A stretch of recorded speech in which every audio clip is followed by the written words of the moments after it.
Hello, this is Rod. This is Savanna Ordnance Depot, World War II. So this place had the Kansas City Shuffle going on during World War II to confuse it with Savannah, Georgia. Here's the letterhead. The address is Proving Ground, Illinois. So this location was known as the Pace Setter. It actually retained its production capabilities as far out as 1955. It still had the capability to produce 25,000 bombs in a 24-hour period of time if needed. Somehow this place got lost in history, but it played a major role in World War II. By 1941, Savanna Ordnance Depot was no longer just a depot, a place to store surplus ammunition and equipment until needed. It was now a vital link in the process of building up the military by manufacturing, transporting, and developing new weapons and ammunition. Savannah had already been supplying the Allied troops in Europe through the Lend-Lease program. Through this program, the Army was authorized to ship old ammunition that had been stored following World War I to Allied forces. Much ammunition not produced at the depot came through it on the way to other places.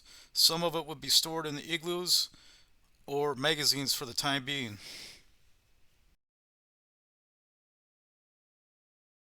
So if you drive down Riverbend Road and you're heading toward the Black Oak Dune overlook, you'll actually drive by the main entrance to the ammo silos.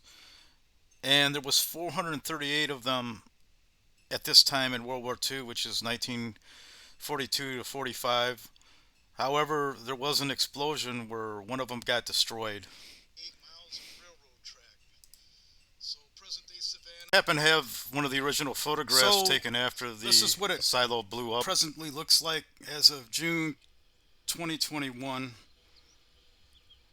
The first thing I noticed is they paved the road and they put up speed limit signs and they actually put up guardrails next to the road. So the bunker town, that fell through. So bunker town was an idea that a company got where they were going to make these silos into server rooms. So that fell through, and the only thing that I know that's stored in some of them is fireworks.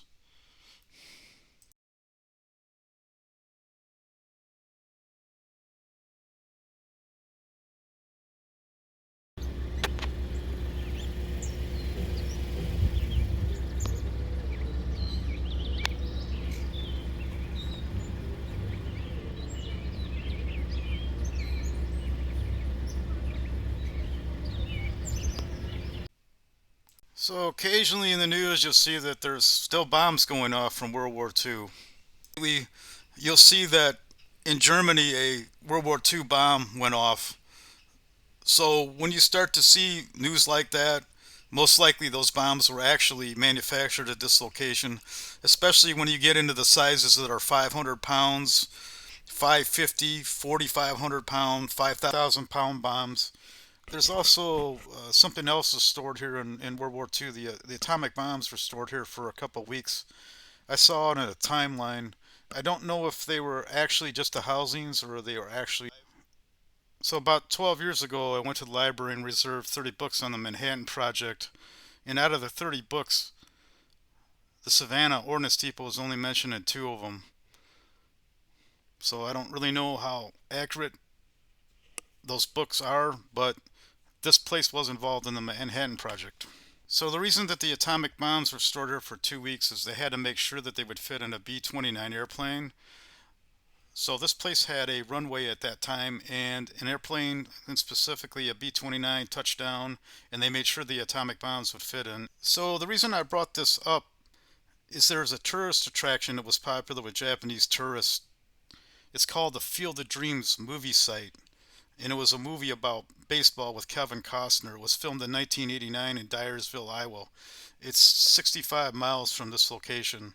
The reason I bring it up is I don't think the Japanese tourists realize they're only 65 miles from where the bombs manufactured from the Tokyo raid, and also 65 miles from where the atomic bombs that were dropped on them in World War II were stored.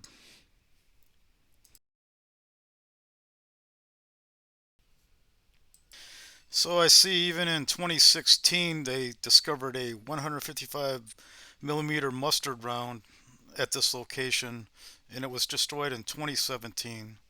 So this place had a high production rate, and they were actually burying ordnance in the ground. I don't know if that's where they discovered it or it was discovered in a silo or a warehouse. So I'm going to drive down the road and I'm going to pull in front of what appears to be the CF plant. This is a typical melt load line. Initially, the plant consisted of 29 interconnected buildings in their own distinct separated area of the depot. In this plant, fixed round ammunition was loaded with explosives, and it appears just the way as it did in World War II. So I'm pulling in front of it right now.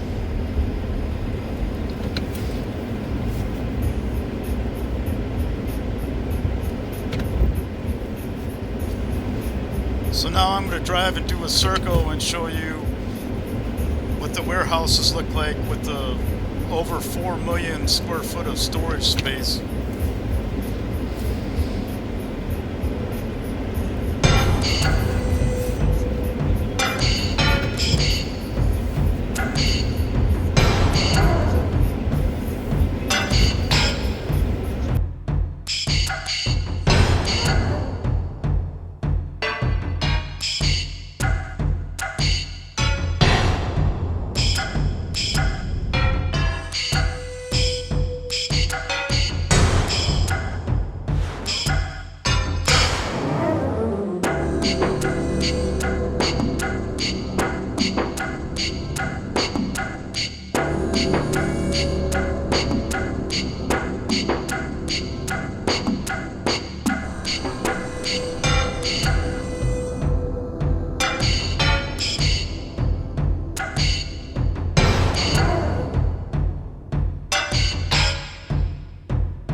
So at its peak, it employed 8,500 civilians and it had approximately 800 Italian prisoners of war working here.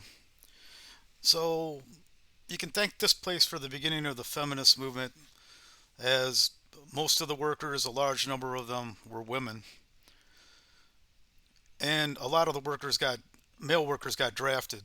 So the Italian prisoner of wars were actually paid when they worked here. So enlisted was paid 24 a month, lieutenants $44 a month, captains $54 a month, and majors and above 64 a month.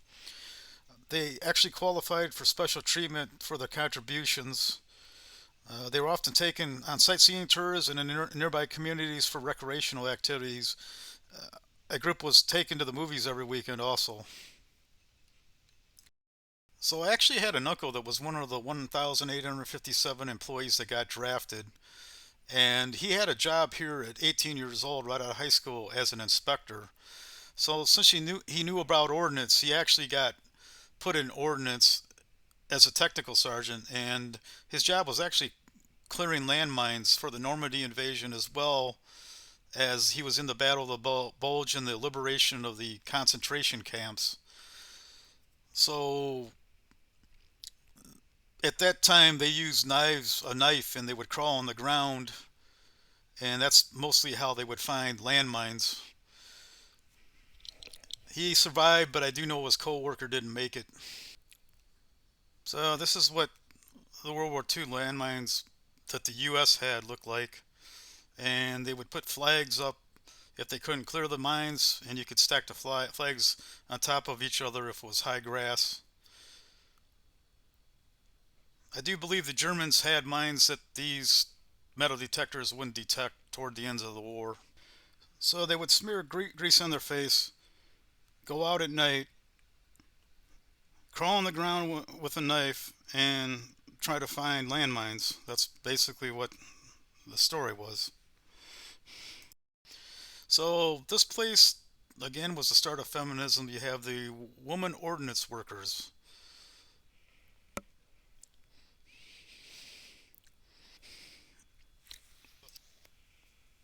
So I had an aunt that actually worked here, but she worked the 50 caliber line.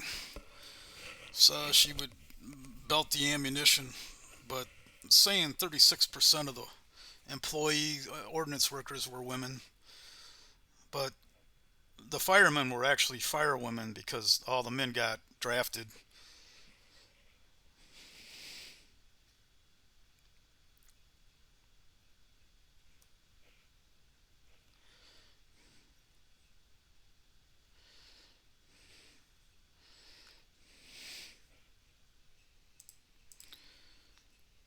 At the depot, igloo munition storage units are staggered underground at different distances apart. This is in case one exploded, the others would not be detonated. In addition, the igloo magazines extend under the ground with only the domes visible. These domes were then covered with earth and vegetation to make them invisible from the air. This camouflage was particularly important because of security issues and the fear of the surrounding towns concerning the possibility of an atomic attack. At this time, the Savanna Ordnance Depot was one of the world's largest munition depots, and there was fear that the concerned citizens, what would happen if one of them got detonated. So this was actually tested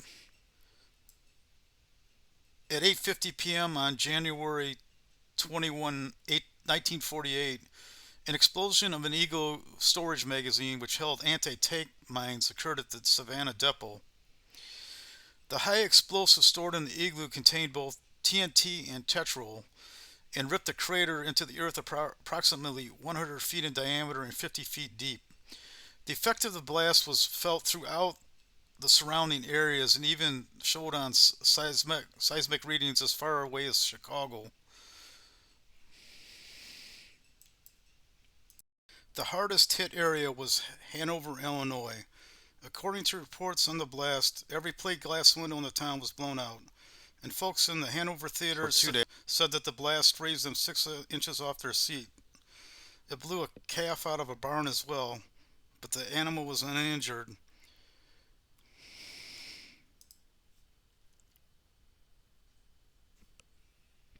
They never did find the 2-ton door.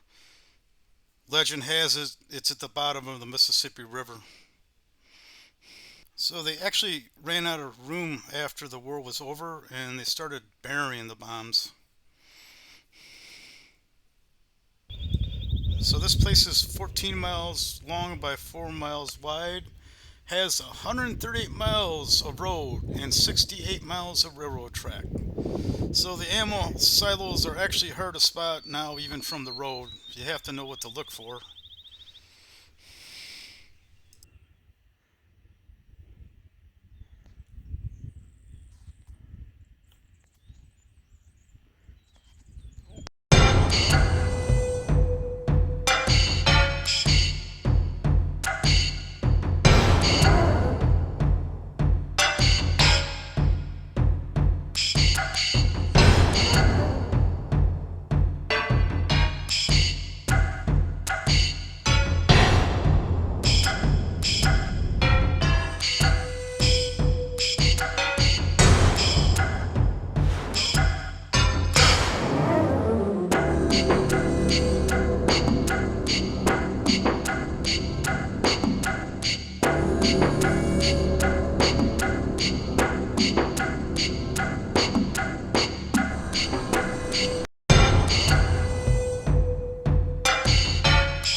So soldiers used to write to these workers. I guess they used the address Proving Ground, Illinois. In specifics, the Australian Army soldiers used to write and tell the workers that the ammo was well belted. So these buildings used heavy use of asbestos, and also the ground is contaminated. It's mostly TNT, but parts of the depot has mustard gas and also depleted uranium.